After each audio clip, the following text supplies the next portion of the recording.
Alright, so we are back at it with another kit bashing video. This time I have learned a lot more since the last one I made. I still have a lot to learn, don't get me wrong, but I have learned a lot more, so I'm confident in making at least what I would consider to be like a few initial tips and tricks to start off with. This is by no means a comprehensive guide or tutorial. I will be making one of those too when it's time, when I have properly mastered the system, and a lot of this will be fairly like unpolished as well. But with that in mind, let me show you what I would consider to be some good like beginner tips and tricks and cool things you can do with kit bashing just off first glance. So the first thing that I would do in a situation like this, if I had a basic model, I mean this is just a normal soldier model, like some old viewers of mine might recognize this model from being one that I've recreated 50 million times over. So I've lifted the model up slightly. Now I'm going to select this joint here and I'm going to scale this up a tiny bit just to make the legs a little bit bigger.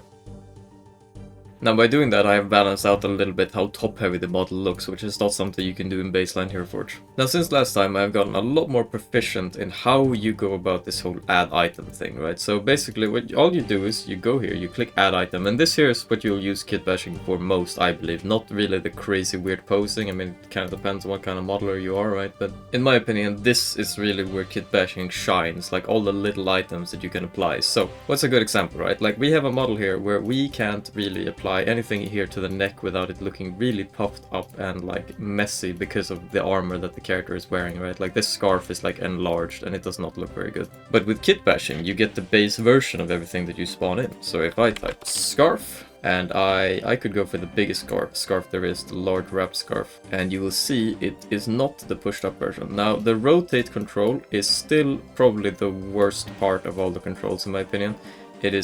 It relies on really good like cursor control, which as someone who like me who has never actually used these like red indicators very much is like kind of difficult.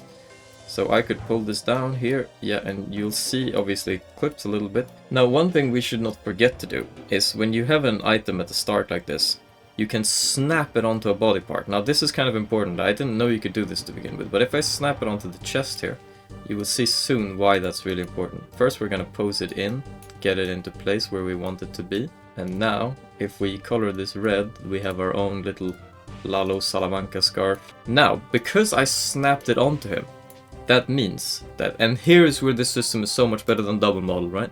It means that it will follow the character now wherever it goes, you see?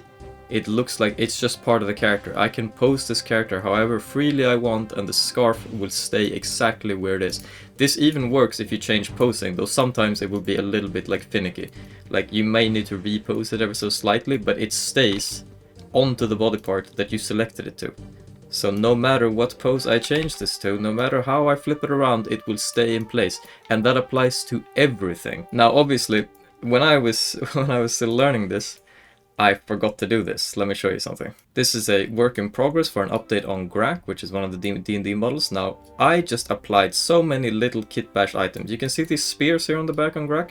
These are shrunk down like huge spears that are meant to look like javelins, right? Now, I didn't snap everything onto Grak at the start. And I could do it now, I could fix it, but I would have to like repost him a little bit to do it. If I pull him back, yeah, you see there's just a bunch of little floating kit bashed items on top of him, which is kind of awkward. Like, you can see I've done stuff like I have a tiny little shrunk like chain necklace on top of this metal. I have more chains around the skull here and like little shrunk down ropes to be around his arms and stuff. And if I cancel the posing, he goes back into everything. But I should have snapped everything on to begin with, and make sure that you do this when you're playing with items in kit bashing. Now, I will say, one of the things that I've had a lot of questions on, and one of those things that's like remains kind of difficult that I have not mastered is clothing. So, and let's say I get this. Let's say I just want to cover up this little like awkward transition between the belt and the chest piece. That is not too hard, like that is doable. You just need to grab a belt like this and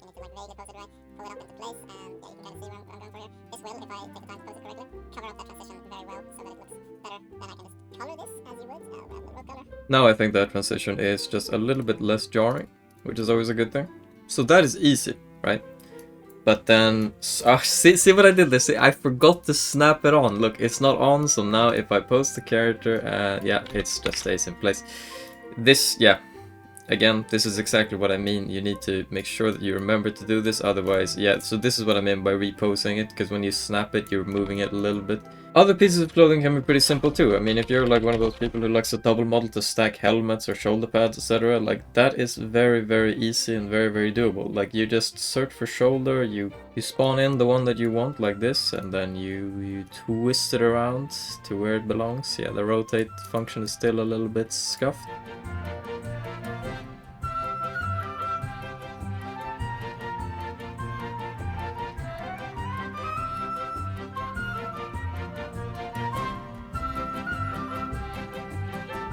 There we go, now we have a second shoulder pad, we just color that in quickly. And again, the fact that you could shrink it down to fit this well under the other shoulder pad and pose it exactly as you want, not something you could do without Kitbashing. So, belts and shoulder pads, pretty easy, right? But like, the real difficult ones is legs and chest pieces, right? Like those are the clothing pieces which, frankly, I still haven't figured out how to like smoothly work on. If I search for... give me the Viking shirt. So not only is it very difficult to pose it into place correctly, which is not helped by this rotate function being very awkward, but even if I can line it up perfectly, basically what I will need to do is I'm gonna need to pose these arms into the different arms. Now, that is possible. I grab these joints here and I rotate them downwards like this, and I can do it on the other one as well, and I rotate it down like this, yeah. So we basically need to line it up if we want these short arms to go over the top of the chest. So, but it is doable, right? I just need to pose this correctly, and it takes a while. Now, you might be thinking, okay, but what if I want the arms to clip through and layer, but not the chest piece? That is actually doable. So you would just need to scale down the entire chest piece at the base like this, and you're thinking, oh, but then the arms disappear as well. Yeah, but you just grab the arm joints, and then you scale those up like this, you see? Yeah, and if you need the arms to obviously be further out, you can do that as well. You just grab the posing and you drag it. Yeah, and this is when it gets really messy, right? But nobody's gonna see this part, so that is fine. So in theory now, I don't think the posing of this is quite right, but if I grab the whole thing and hold up, don't forget to snap it on. Yeah. There it is. Okay, it's snapped on, and now we want to pose this into the character, and now you see it's only the arms that are visible. The posing is probably still not entirely correct on them, but you can see in theory, right, how this works. So now, if we just assume, you know, bear with me and assume that these are perfectly posed, then I could color them with whatever color I want them to be, so that it adds something to the character, right? Like, I'm not saying it looks good to have sleeves on a character with armor on already, that doesn't really make any sense, but you get the point. This is how you layer clothing with kitbashing. Now, maybe it's just because I'm not familiar enough with the system yet, but chest pieces and legs have been so difficult, in my opinion, to get completely right, that I would still kind of favor double modeling here. I know that this system, in theory, is better in every single way.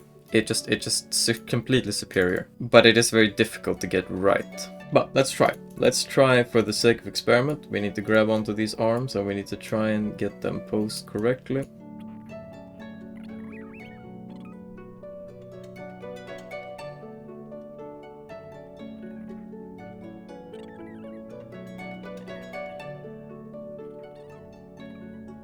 Okay, let's see if we have the posing right this time. Not quite. Not quite. We are close, but not quite. Now, but I would say you only want the red sleeves and not the rest, right? Because we don't really want the pigment through the plate anyway. Then we could just select these bottom joints here, scale those up specifically. Yeah, it does look a little bit awkward when you start scaling like very specific like end parts of clothing like this. But then we could shrink down the actual shirts a little bit. Unfortunately, we'll pull the sleeves with them because they're obviously attached. But then we can take the entire chest piece again. We pull it in like this, and effectively we will be left with just the sleeves. Yeah, you see. Now you might say, but Derf, what about all the extreme posing stuff you can do with kitbashing? And yeah, you're absolutely right. Like, you could argue that the main part of kitbashing is still, you know, this, right? Like being able to grab onto an arm and like do crazy stuff like this and just like pose things into oblivion. I don't feel like that is not what I have mostly used kitbashing for thus far.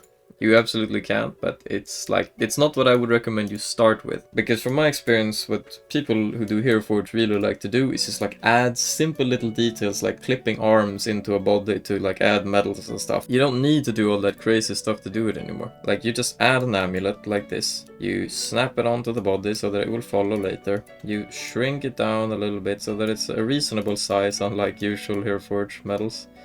You move it up here. Yeah, so that it sits on that little belt thing in the middle. You color it in. Boop-ba-doop-ba-doo. There, now our soldier has a little gold medal. Very simple, very easy, very cool. Oh, you think it's awkward that the skin is showing here on the wrists? That's no problem. We just find something to cover up the wrists. We could grab these executioner bracers that are like notoriously way too thick to be used for any normal model. Now you might be thinking, oh, but it's so annoying that I'm gonna have to do that for the other wrists as well. No, you don't. You just go down here and you click Kitbash duplicate on the item that you have selected, and you will get an exact copy, the same size, the same color, everything. So if you wanted several of these medals, several of those shoulder pads, several of those belts, several of the chest pieces, whatever, you just copy it as much as you want. You can copy something 50,000 times over. You could grab a tiny little ring. Like if you are Roosta and you want to build chainmail, just create a ring and copy it 200 times over until you create custom chainmail, and it will work. It might take you forever, but it will work. Now, as I said, clothing is by far the most difficult thing thus far. That is true, I stand by that. But there are some things that something you want to unlock your brain to do is items that you might not have thought function for something probably can with kitbashing, even if it doesn't have clothing. So let's take, for example, this flowing robe skirt. I've used this once before. Now you will see there are a million joints that I could post this however I wanted, right? Like I could grab a very specific part of this, like here, and I could shrink this down or scale it up, and you see that it will only edit that part of the skirt, right? And now this might look overwhelming at first, and it kind of is, that fact that you have this many options to do it with, but believe me, when you've mastered this system, you will be very, very happy that this is something that you can do, right?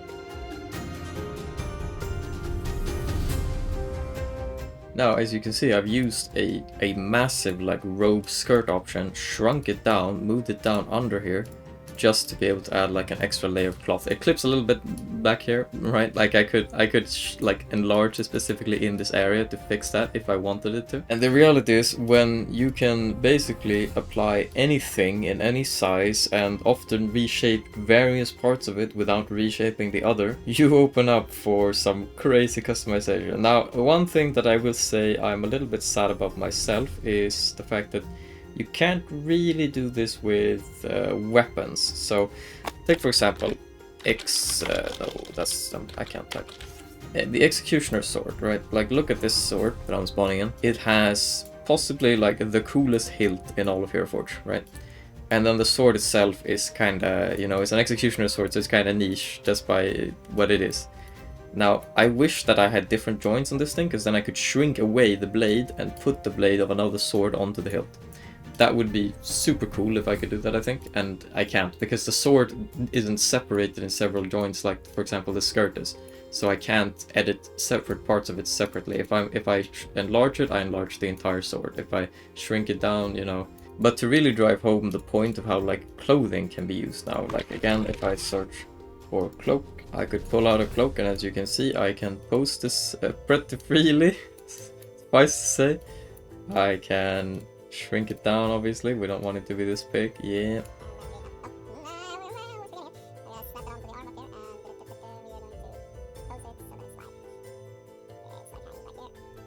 Obviously this is a bit rough, but that's the point. Is just now we have a tiny little cloth hanging back here, if that's the kind of edgy extra detail that you like, or we could move it up into the scarf. Okay, you know what? I mean, you can see what I was going for, but this doesn't look good in the slightest, so screw this. Here is a slightly spoilery example. I'll try not to show too much. This is a work in progress on the new Gearnomi model, and as you can see, he has this purple cloth cowl thing, right? And I basically hung it by creating several cloaks over his arms, so he gets this kind of Dracula-esque overhang over his arms, stretching from the cloak and the cowl that he has hanging over his chest. And of course here we have another model that I'm working on for someone. As you can see, I used the very same skirt trick underneath the chainmail here. I did a little bit more cleanly. I've shrunk down a cowbell. I have shrunk down a little book here by the waist. I used the same scarf trick here to shrink down a scarf. I've put a pipe and shrunk it down, put it in his mouth. Yeah, the same sleeves here on the arms, ropes around the arms, and of course the barrel. As you can see, the barrel that I've turned into wrist armor. Which, again, this is the... And this is the thing about kitbashing, it's less kind of about learning how to use a system, at least when it comes to the items, and more I think just being like creative with what items can be used to create what thing, you know, like when anything can be anything, the people who are really creative are gonna stand out quickly. But I also don't want to make it sound like kitbashing is gonna be the system that's like just for the turbo nerds, because in a way this also makes everything so much more noob friendly. I mean, for the longest time Hereforge has been this like game of who can glitch and clip the most stuff to create the most cool and detailed looking model. And now you don't need the double model, you don't need to clip 5 million arms into a body to create a bunch of little medals and a bunch of little cloths everywhere and like either faker of posing to be able to like get it all in the exact right spot where it clips the least and you have as many cool items as possible without looking over the top, etc. Because now it's like you can apply anything anywhere however easily you want, and it will just work. You can scale it and pose it around to literally any degree so that clipping will not be a problem. You don't need a million arms to do it, and of course when you have snapped all of these items onto a character, as I believe I've done here, you can then pose it as freely as you want, and you don't need to repose everything afterwards, because it will just follow the model that you've created, no matter how many little pieces and parts you have locked on. So the system is awesome. It is awesome. It is awesome. And I've also gotten a lot of questions, will this ever be non-pro? And as far as I know, it will not be. I'm sorry. You will need to have a Hereforge Pro subscription to be able to use this system, which I understand is a shame for all of the free users. I think even more so than double modeling back in the day, this is going to sting for the people who can't. But I'd also be lying if I said that I don't think this is fair enough from the part of Sky Castle, you know, because like Hereforge for free, like everything you get in Hereforge free, especially now that double model and everything is in it, it's like, it's crazy how comprehensive of a character creator it already is without any of this, right? And they're always like releasing new free stuff all the time. So all I can say is, if you are the kind of person who is looking into getting Hereforge Pro, this is the kind of system that I would absolutely say should swing you over the edge, because it is amazing, right? Now, thank you for watching. If you enjoyed this video, then please press like. If you didn't, then by all means press dislike. And if you have any questions about kitbashing that I didn't answer here, just please let me know in the comments and I will see about answering them in the next video. Now, until next time, bye bye.